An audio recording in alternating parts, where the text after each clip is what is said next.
Fala pessoal, Nômade Afro aqui com mais um vídeo e o tema de hoje é sair do conforto é bom. O que eu quero dizer com sair do conforto? No conceito de viajar, é normal a gente querer achar um lugar muito bom para dormir, quem se sente confortável, comer uma comida boa, fazer tours, né, para explorar e conhecer coisas novas. Isso aí é normal para quem está viajando. Porém, eu quero colocar 4 situações que eu quero que você considere quando você sair do conforto nessas situações, o que você pode ganhar. Então vamos lá. Tem um barulho aqui de uns corvos que estão voando aqui. Eu estou em Busan agora, na Coreia do Sul, mas eu acho que não vai atrapalhar no vídeo.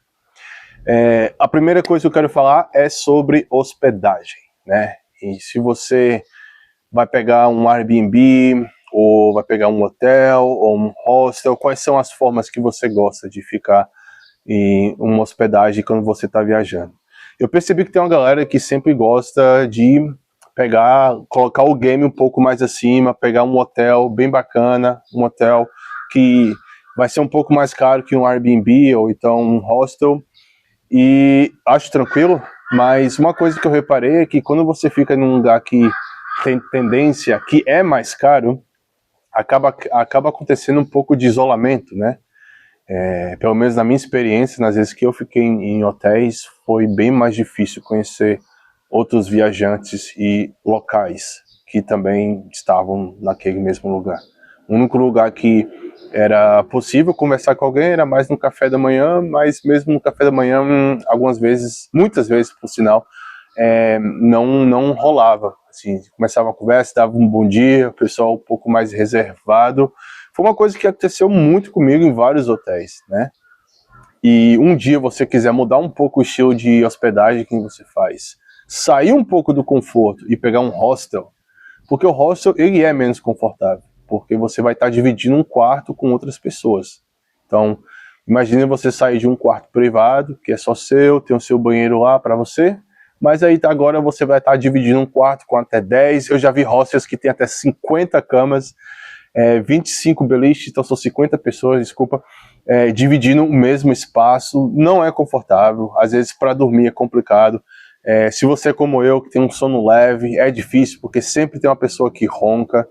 Porém, essa desvantagem de não ter o conforto quando for dormir, tem a vantagem de você estar conhecendo várias pessoas de outros países e diferentes, que falam diferentes idiomas, e também tem a possibilidade de você se conectar com alguém que talvez tenha uma coisa em comum com você, no sentido de estar querendo trabalhar em um projeto parecido, ou até um parceiro romântico, né? Ou uma pessoa que está viajando para os próximos meses nos mesmos destinos que você vai, que possivelmente pode ser um parceiro de viagem. Então você vai estar mais aberto para conhecer pessoas, porque hostels, geralmente, eles têm, sim, você compartilha o quarto com várias pessoas, mas eles têm as áreas comunais, que é para você, se você quiser ler um livro, assistir um filme. Tem a cozinha, que também é aberta e todo mundo usa. Esses são os lugares mais comunais que você se conecta, conhece pessoas, né? Então, o hostel ele tem uma vibe muito social. E isso foi assim por muitos anos. Então você tinha os dois lados. Você tinha o primeiro, que é pegar o hotel, que você vai estar com a sua privacidade ali, tranquilo, e o segundo é o hostel, que você vai ter basicamente zero de privacidade. Dependendo do hostel, tem beliche que não tem nem a cortina. Então todo mundo está vendo o que você está fazendo. Porém, nos últimos anos, vários hostels agora eles estão criando quartos privados, ou então estão criando quartos menores. Por exemplo, um quarto que seria 5 beliches para 10 pessoas, eles têm uma opção, um quarto com um beliche só, para 2 pessoas, ou 2 beliches para 4 pessoas. Então, a privacidade que você vai perder ficando em um quarto menor é um pouco menor do que dividindo com mais pessoas, né? Eu, particularmente, nas minhas viagens, eu me conectei mais dividindo o quarto com pessoas que estavam em quartos menores, porque são só, vamos dizer, eu tô com mais 3 pessoas, então é mais fácil interagir e realmente tentar conhecer a pessoa do que você tá num quarto que tem 10, que vai estar falando basicamente oi, tchau, e a rotatividade é muito grande, né? Então, mesmo que você tenha o dinheiro para ficar num hotel que vai te dar o conforto, vai te dar um pouco mais de luxo, eu quero te desafiar a pensar e fazer algumas vezes durante as suas viagens, ficar num hostel. Pega um hostel, mesmo eu sei que algumas pessoas têm a condição, outras não têm, outros estão viajando com um orçamento mais baixo, então eles ficam em hostel porque realmente não tem outra opção, mas mesmo que você tenha a condição de pegar um hotel, fica no hostel. Passa uma semana, sai do conforto um pouco e analisa a sua experiência depois, né? Fica uma semana no hostel e dependendo da cidade, né, da viagem que você estiver fazendo, se você for ficar mais tempo, faz os dois. Uma semana no hostel, uma semana no hotel e aí compara. Compara para ver como que foi a sua experiência nos dois lugares, né?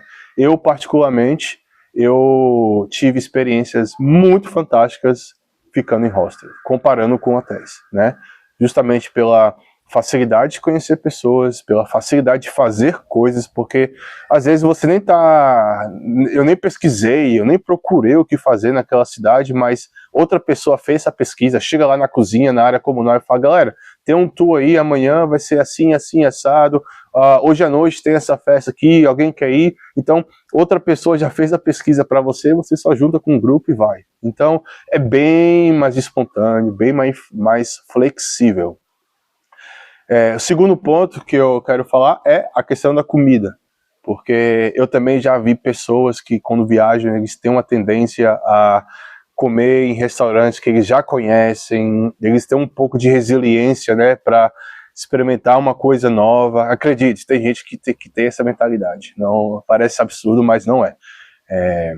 De você estar em outro país, estar em outra cultura e ter um pouco de reserva, estar um pouco meio aflito, né, ou talvez com medo de experimentar a comida local. Lógico que, dependendo do país, tem coisas que não dá, né? Eu, por exemplo, eu fui para o Peru ano passado e eu não quis comer porquinho da Índia, porque eles fazem isso. E para mim, no go, eu não vou mesmo. Então o pessoal que estava no hostel que eu estava ficando, quase todo dia falava, tem esse restaurante aqui, vamos lá, e eu falei, não, isso aí eu tô por fora. Mas você não precisa provar todas as coisas, né, da cultura local do país que você visita. Sempre vai ter uma coisa que eu acho que vai se conectar mais com você. Então, sai da zona do conforto nesse sentido também. Se você... E até para experimentar algo novo, né, às vezes você vai encontrar um novo sabor que você nem sabia que você tinha, né. Várias frutas que você talvez não encontre em alguns países que estejam disponíveis em outros. Vindo do Brasil, esse é um pouco mais complicado porque a gente é um país muito rico, né? As nossas frutas são muito diversas, mas ainda assim tem coisas que são mais difíceis de achar no Brasil naturalmente, né? Eu percebi que cogumelo, por exemplo, eu só tive a oportunidade de comer um cogumelo natural, assim, fazer grelhado fora do Brasil, foi na Europa. Quando eu voltei para o Brasil, é sempre enlatado. A mesma coisa com as azeitonas. Eu lembro que a primeira vez que eu provei uma azeitona fresca na Grécia, que foi uma experiência assim que marcou muito, porque é totalmente diferente o sabor, né, de você comprar uma azeitona que vem numa latinha que estava guardada em conserva por semanas, meses, vai saber. Então, o segundo ponto que eu quero trazer é esse, com relação à comida. Sai um pouco da sua zona de conforto. O terceiro é com relação às atividades. Atividades que eu falo são passeios, né? Os tours. A gente também tem uma tendência, muitas pessoas, a fazer um tour, encontrar na internet e aí já fecha com um grupo, que é um ambiente mais seguro. Você vai ter, dependendo da plataforma, né? Se você usar Get Your Guide ou Viator, tem a chance de ver a avaliação, que é muito bom para ter um pouco mais de noção se o tour é bom ou não, se o passeio vale a pena. E tem aquela segurança, porque se alguma coisa acontece de errado, você pode entrar na plataforma, pedir reembolso ou até deixar uma avaliação contando a sua experiência. Uma outra forma de você sair um pouco da zona de conforto e fazer uma atividade quando você está viajando é você usar o Couchsurfing. É você fazer uma caminhada na rua, sem nenhum plano e se acontecer de falar um oi com a pessoa ali local, perguntar o que tem de interessante para fazer aqui nessa cidade, pegar uma recomendação de um residente, é uma das melhores coisas que existe, né? Por isso que o Couchsurfing, para mim, ele é uma ferramenta fantástica, porque você pode entrar lá, tem uma opção chamada Hangouts, que aí você faz o login com a sua conta e você coloca a sua conta como disponível, que você tá a fim de sair ou fazer alguma coisa. Você pode ser até mais específico e escrever o que você está querendo fazer. Pode dizer, eu estou querendo explorar a cidade, eu estou querendo conhecer um bar, eu estou querendo achar um restaurante. E aí as outras pessoas que também estão usando a mesma função, elas vão ver o seu perfil, vão ver o que você está procurando e vão te enviar uma mensagem. Então, se você simpatizar com o perfil da pessoa, conecta, começa a trocar mensagem e aí se encontram. É uma ferramenta fantástica porque o Couchsurfing ele foi feito para viajantes, por viajantes para viajantes.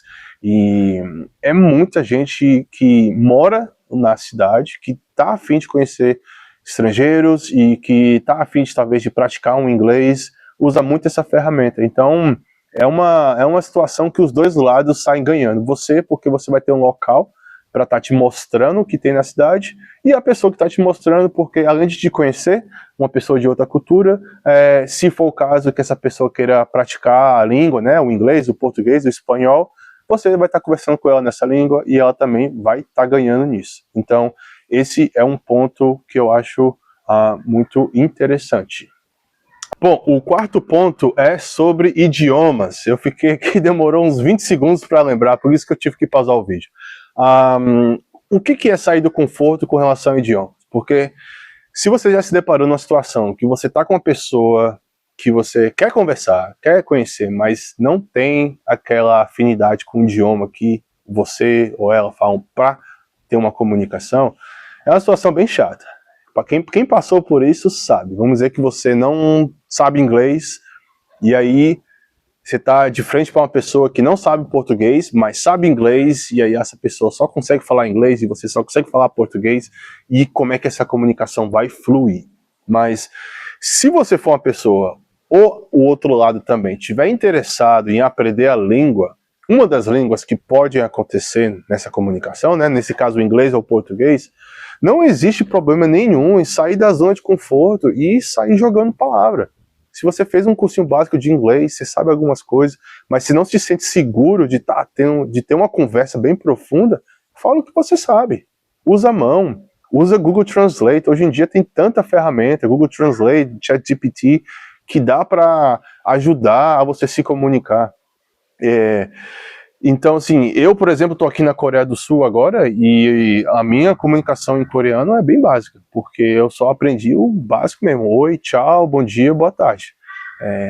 Tem um motivo para isso, lógico, porque eu estive no Japão recentemente, eu fiquei lá por 4 meses, então eu estou muito mais interessado em melhorar o meu japonês, porque eu quero voltar para lá, do que aprender outro idioma, o coreano, de novo e me aprofundar nesse idioma. Então, eu estou aprendendo só o basicão do basicão, porque focar em 2 línguas também, eu já fiz isso no passado, não funciona bem comigo. Então, o que eu quero dizer é o seguinte, se você está viajando por um lugar que você está aprendendo o idioma, ou tem interesse em aprender, conversa. As melhores formas de aprender é conversando. Por quê? Quando você estiver conversando e você não tiver aquele conhecimento, você não souber o que falar, você vai tentar encontrar uma forma, seja fazendo um gesto, seja traduzindo com o celular, e eu te garanto que quando você tiver uma palavra que você não sabe como falar, e no meio da conversa, fazendo um gesto ou com um translate, não interessa, você encontrar a tradução e você falar essa palavra, você não vai esquecer. Tem muita gente que tem essa memória fotográfica que associa as palavras que estão aprendendo com o momento. Eu pelo menos também, acontece isso comigo e com muitas pessoas que eu já tive esse tipo de conversa viajando, eles me falaram a mesma coisa, que você está pensando na palavra, você vai querer falar, por exemplo, você quer falar gato em inglês e você não sabe, está tentando, aí no meio da conversa a pessoa te entendeu o que você está querendo falar e falou, não, it's cat. E aí você, cat é gato. E aí, essa palavra vai ficar marcada, porque você vai lembrar daquela memória, a memória que eu falo é a pessoa te ensinando como fala cat como falar gato em inglês. Então, para pensar como se você fosse um bebê, se você tivesse 4, 5 anos de idade. Os bebês, quando até mais novo, né, vamos botar 2 anos, quando tá aprendendo a falar, eles vão falando basicamente baseado no que está em volta deles, vai associando, vai escutando muito, né, os pais e vai tentando repetir. Então, você está conversando com a pessoa de outro país que fala outro idioma, não é tão diferente assim. Eu sei que a gente, como adulto, né, tem uma pressão maior, porque a gente não é bebê, lógico, então aquela pressão, né, de cometer um erro quando tá falando, fica no ar, assim, mas não... É por isso que eu coloquei esse tema aqui nesse vídeo. Saia da zona de conforto nesse sentido. Não se sinta mal por não saber o que falar em algum idioma. Continue tentando. Continue tentando. Se não sair da sua cabeça, use as formas que eu já falei aqui. Que aí quando você pegar, você já... Cada palavra que você aprende numa situação, acredite, é uma vitória. Então se você aprendeu a falar gato em inglês numa conversa que você teve com uma pessoa hoje, amanhã você aprendeu mais 2 palavras, você já aprendeu 3 palavras em 2 dias. Então aos poucos você vai estar construindo o seu vocabulário e vai estar melhorando. E esse que é o maior problema dos idiomas, né? Porque você aprender um idioma novo é um processo que demora muito. E muitas pessoas desistem por conta disso, por não ver aqueles resultados mais rápidos. Só que aqui eu também quero te desafiar, saia da zona de conforto, confie no processo, tenha paciência e também divirta-se com o processo, divirta-se aprendendo essas novas palavras, porque cada vitória é uma palavra nova, cada palavra nova é outra vitória também, e é aos poucos que você vai construindo o seu idioma. E é isso, pessoal. Esse é o tema que eu queria trazer hoje. Se você gostou, você já sabe o que fazer.